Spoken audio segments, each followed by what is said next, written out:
Thank you. Thank you. Thank you very much. Thank you. First of all, thank you all for coming. I'm honored and privileged to be here. I'm impressed by the good work, by the way, that the Helms Center is doing in teaching young people the foreign policy principles that Senator Helms stood for.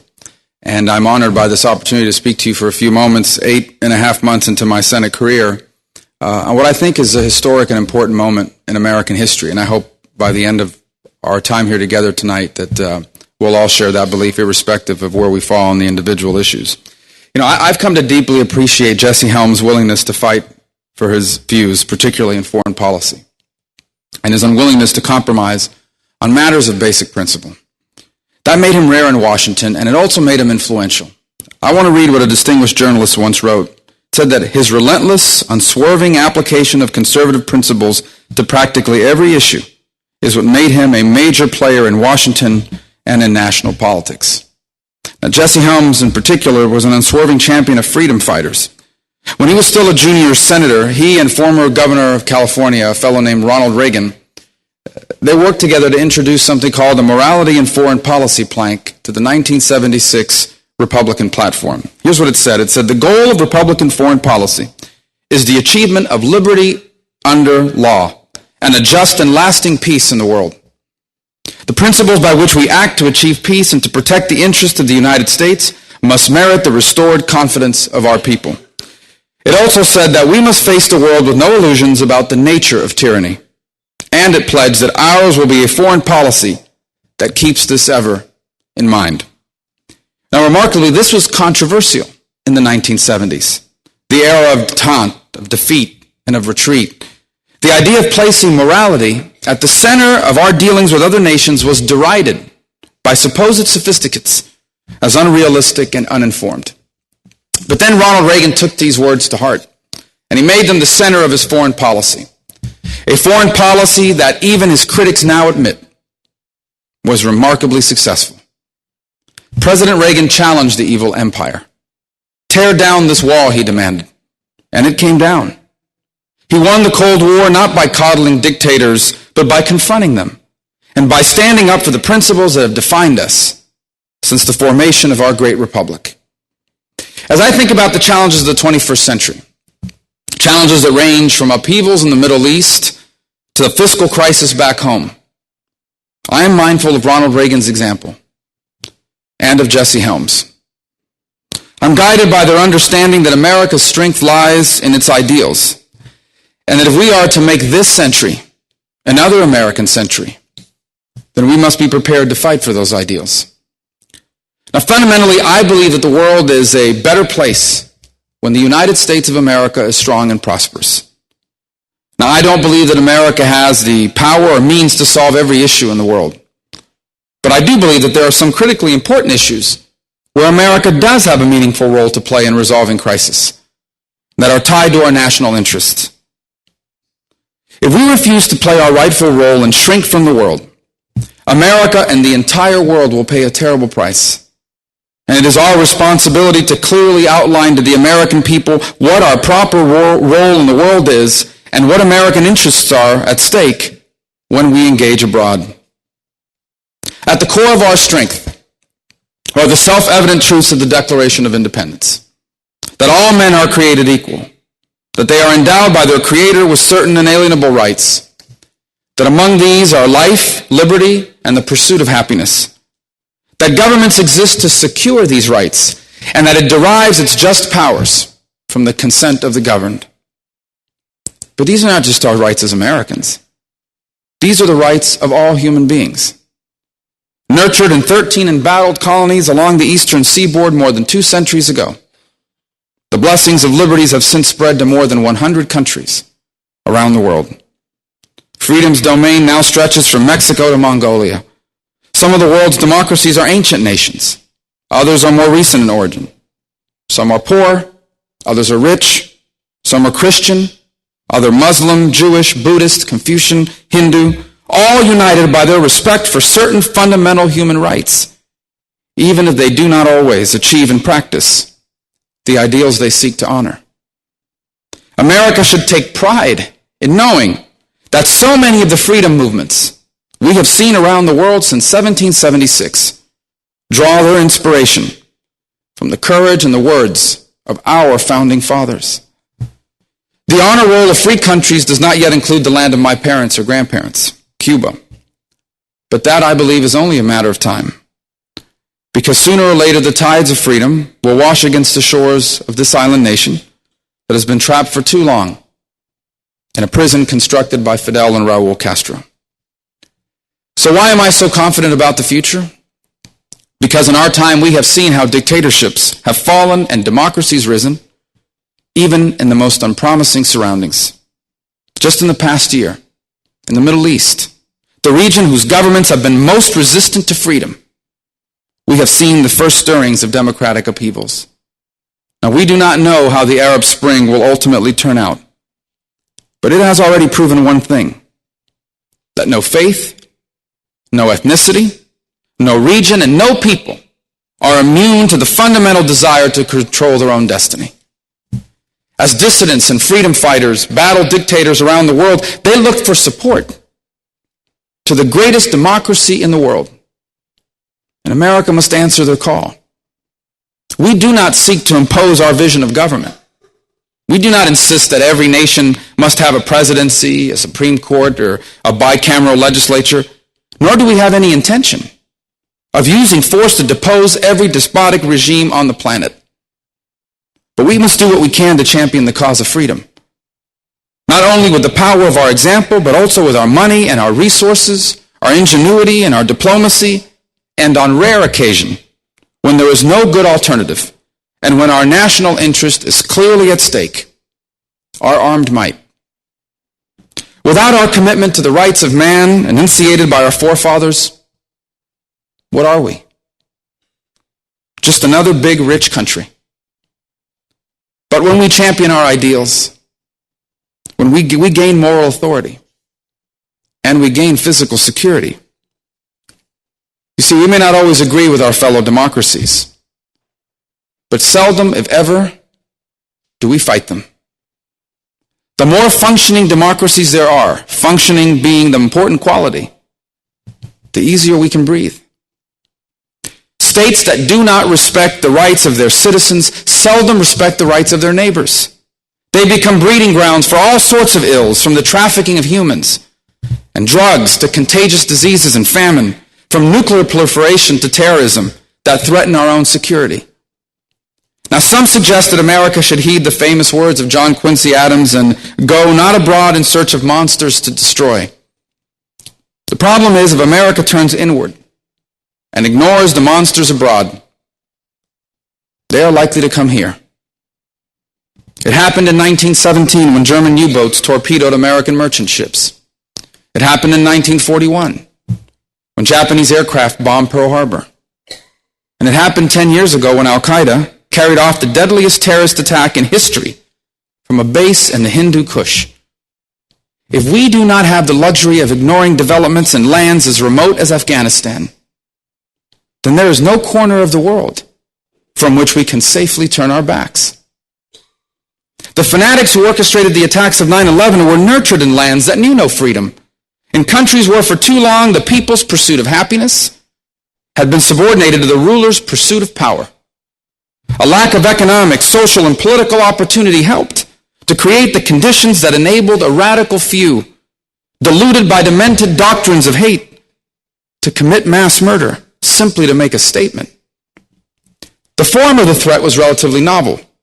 We were attacked not by another nation state, but by a band of terrorists who took shelter in a failed state. But this threat, like the threats of Nazism, fascism, and communism, comes from a sick and failed ideology.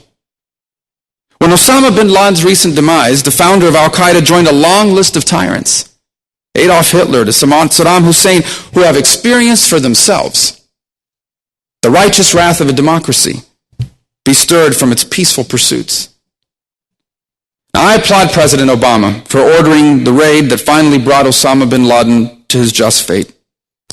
And I applaud the president, too, for his stirring words in support of reformers in the Middle East. I only wish that he had shown more commitment to the cause of freedom. He has been slow and hesitant And we have missed some significant opportunities to alter the strategic landscape in America's favor. And the president's failure to lead has served to magnify the damage done to U.S. interests. For example, in the summer of 2009, the young people of Iran took to the streets to protest against mullahs that had consigned them to poverty, while squandering oil riches to build nuclear weapons and support foreign terrorist groups. The president was so intent on negotiating with Iran's tyrants that he did little to help its people. As the Green Revolution fizzled, protesters demanded to know, quote, "Obama, are you with us or against us?" End quote. This year, the administration did come to the aid of the people of Libya, but only after weeks of hesitation that allowed Muammar Gaddafi, an anti-American criminal, to get back on his feet and resume slaughtering his own people. Then it took another 4 months before the president was willing to recognize the Transitional National Council as the rightful government of Libya. And even then, the administration refused to commit the resources and make the tactical decisions that could have shortened this conflict. The regime was so lacking in popular support that it finally fell. But the fact that the war dragged on so long has, at a minimum, raised the cost of reconstruction and lengthened the toll of the dead and the wounded. An anonymous presidential advisor justified this by claiming that it was part of a deliberate strategy to lead from behind. We could see the same doctrine in effect in Syria, where the president waited a full 6 months after the start of a popular uprising. 6 months that Bashar Assad and his goons spent indiscriminately slaughtering their own people before calling for Assad's removal. And even then, the administration has refused to recall our ambassador or impose the entire list of sanctions that some of us in Congress have been pressing for. Now, the president's defenders suggest that it was right not to get more involved because they worry about the consequences of turmoil in the Middle East. I've often heard it said that better the devil you know. We should be concerned about what will come next in places like Egypt that have been American allies. I can understand why the president hesitated before finally withdrawing our support from Hosni Mubarak, which I believe, under the circumstances, was the right thing to do. But it's hard to see why we would hesitate in the case of Iran, Syria, or Libya, all avowed enemies of America. It's hard to imagine a ruler worse than Ahmadinejad, Assad, or Gaddafi, and easy to imagine that their successors might be much more amenable to our interests. Even in countries such as Egypt, Bahrain, and Saudi Arabia, we simply do not have the luxury of endorsing the status quo. Instead of tying our fate to discredited dictators, we would be better advised to build constructive alternatives. That's what Ronald Reagan did when he pushed Ferdinand Marcos out of power in the Philippines in 1986.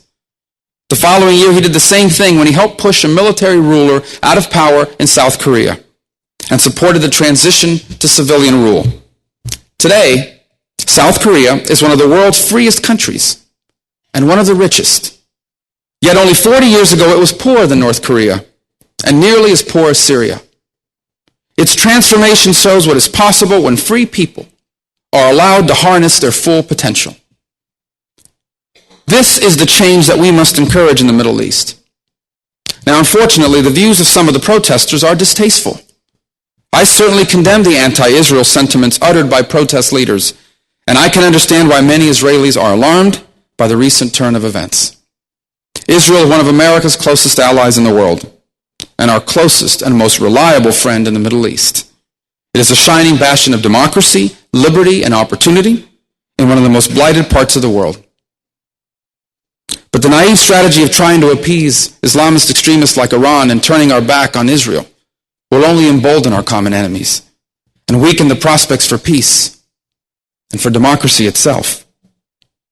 For the sake of peace and out of principle, the United States must strongly affirm its commitment to Israel, not just in words, but in deeds.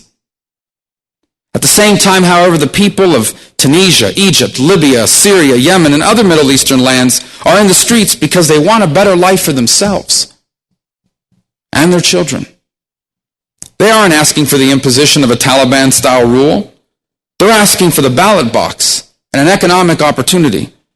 And if their desires are fulfilled, they will move closer to Thomas Jefferson's vision of the world than Osama bin Laden's. That's why I'm so concerned that the administration may let this historic opportunity pass.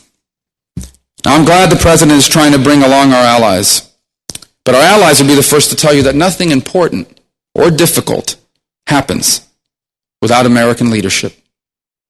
Unfortunately, that leadership has been missing at a critical juncture during the last few years. Most recently, for example, it's been suggested that the advice of military commanders in Iraq be completely ignored in favor of a dramatic troop drawdown that even Iraqis say is too drastic. It's a reminder that in our own republic, elections have consequences, not just at home, but all over the world. Because while previous generation of leaders, and even some that I serve with today, has stood up for the unpopular but necessary measures, even at the risk of losing elections, others are simply too willing to do what is politically self-serving. America, and the entire world for that matter, needs resolute leadership in this era of historic but volatile transformation, particularly in the Middle East and particularly in Iraq. Beyond the Middle East and our own hemisphere, a combination of narco-trafficking networks, anti-American strongmen, and the increasing penetration of Iranian influence is raising dangers of a special kind. Individuals like Hugo Chavez, who have no business running anything in the first place, much less a country, have worked strenuously to build a bloc of countries to work against U.S. interests, and at great risk to great friends like Colombia. Again, the administration has missed easy opportunities to stand with our allies, for instance, through free trade agreements. We cannot continue to ignore or be complacent about Latin America, nor can we relegate our friends in the region to anything less than high priority partnership for us to continue nurturing. After all, the security of our democratic society depends on the success of liberty in our own hemisphere. The fight against drug and human trafficking and the infiltration of Islamist terrorists requires a success of economic and political freedoms and of the rule of law in Latin America. We must be more vigilant and more decisive in defending our interests in our own hemisphere. And by the way, the notion that we should leave from behind would have been incomprehensible, even to the Democrat who preceded President Obama. In a second inaugural address, President Bill Clinton said that America stands alone as the world's indispensable nation. That's as true today as it was in 1997. If America refuses to lead, who will combat international outlaws? Who will stop terrorists and weapons proliferators? Who will deal with the Iranian and North Korean nuclear programs? The rising disorder in Pakistan, Yemen, and Somalia? The growing challenge from China, which seeks to dominate East Asia, but won't even let its own people use Google. The world counts on America. And whether we like it or not, there is virtually no aspect of our daily lives that is not directly impacted by what happens in the world around us. We can choose to ignore global problems, but global problems will not ignore us. Yet our ability to lead is threatened. It's threatened not by an external foe, but rather by our own fiscal woes. This year, the national debt surpassed the size of our economy, and it will continue to grow unless we get it under control. Now, I'm a strong advocate of cutting unnecessary and wasteful spending, but the defense budget is not the biggest driver of our debt. It accounts for roughly 20% of our annual federal spending. By contrast, entitlement programs swallow more than half the budget, and they are the main drivers of our debt. The Pentagon's already faced sharp cuts. During his last 2 years in office, Secretary of Defense Gates cut or curtailed procurement programs that have taken to completion would have cost $300 billion. This summer, the President and congressional leaders agreed to cut another $350 billion from the defense budget over the next 10 years. Those cuts by themselves alone are worrisome. But what's more worrisome is what's looming. In the worst case scenario, if the so-called debt supercommittee doesn't reach any deal at all, the Pentagon could stand to be slashed by more than $1 trillion over 10 years. Now, our new Secretary of Defense himself is a well-known budget hawk. has warned that cutbacks of this scale would have a devastating effect on our national defense. I can but echo Leon Panetta's words. The American armed forces have been one of the greatest forces of good in the world during the past century. They've stopped Nazism and communism and other evils such as Serbian ethnic cleansing. They've helped birth democracies from Germany to Iraq. They have delivered relief supplies and performed countless tasks in service to our nation.